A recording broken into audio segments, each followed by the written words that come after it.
The chair recognizes the gentlewoman from Georgia, Ms. Green, for 5 minutes. Thank you. Madam Speaker, I'd like to address the 117th Congress and talk about our national debt.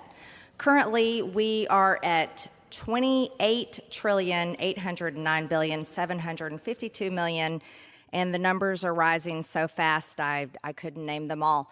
But it's continuing to rise, yet we are considering a budget this week at $4.3 trillion, which would be the most expensive piece of legislation in United States history, which is mind-boggling, especially considering the fact that we also are looking at voting on a $1.2 trillion infrastructure bill that is mostly socialism, giving things away for free and wasting the taxpayers' dollars.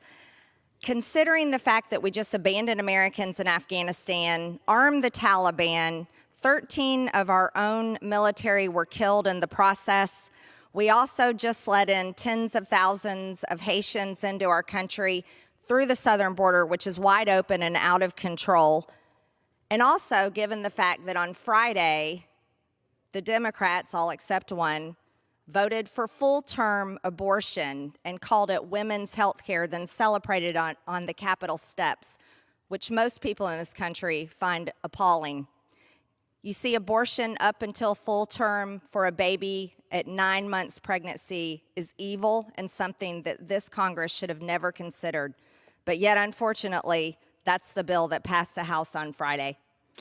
So now that we're looking at $4.3 trillion in new spending, $2.1 trillion in higher taxes, $2.4 trillion in new debt with more interest, $7.5 billion for a civilian climate corps, which is part of the Green New Deal.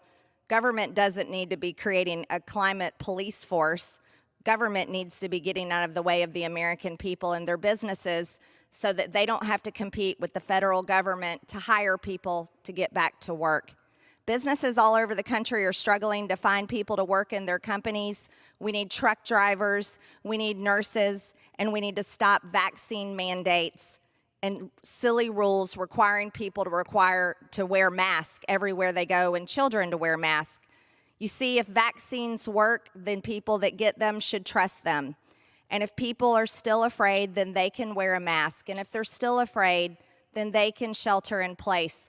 But the rest of the healthy population in the United States should not be limited and held back. We should be able to go to work, go to school, go into restaurants and stores without being shamed and divided among the American people.